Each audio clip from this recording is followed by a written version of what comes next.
കന്യാകുമാരിയിൽ ദളിത് യുവാവിനെ പെൺസുഹൃത്തിന്റെ വീട്ടിൽ തൂങ്ങി മരിച്ച നിലയിൽ കണ്ടെത്തി. കോയമ്പത്തൂർ സ്വദേശി ധനുഷാണ് മരിച്ചത്. ദുരഭിമാന കൊലയെന്നാണ് ഉയർന്നിരിക്കുന്ന ആരോപണം. സംഭവത്തിൽ പോലീസ് അന്വേഷണത്തിൽ വീഴ്ചയുണ്ടായെന്ന ആക്ഷേപവും ഉയർന്നിട്ടുണ്ട്.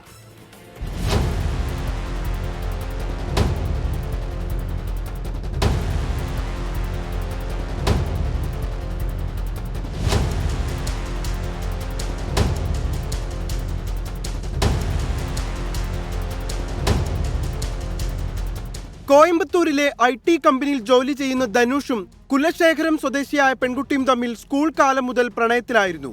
എന്നാൽ പ്രണയത്തെ പെൺകുട്ടിയുടെ വീട്ടുകാർ എതിർത്തു.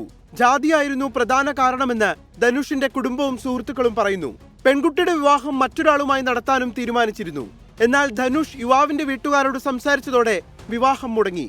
തുടർന്ന് വീട്ടുതടങ്കലിലായിരുന്ന പെൺകുട്ടിയെ കാണാനെത്തിയ ധനുഷിനെയാണ് വീടിന്റെ ടെറസിന് മുകളിൽ തൂങ്ങി മരിച്ച നിലയിൽ കണ്ടെത്തിയത്.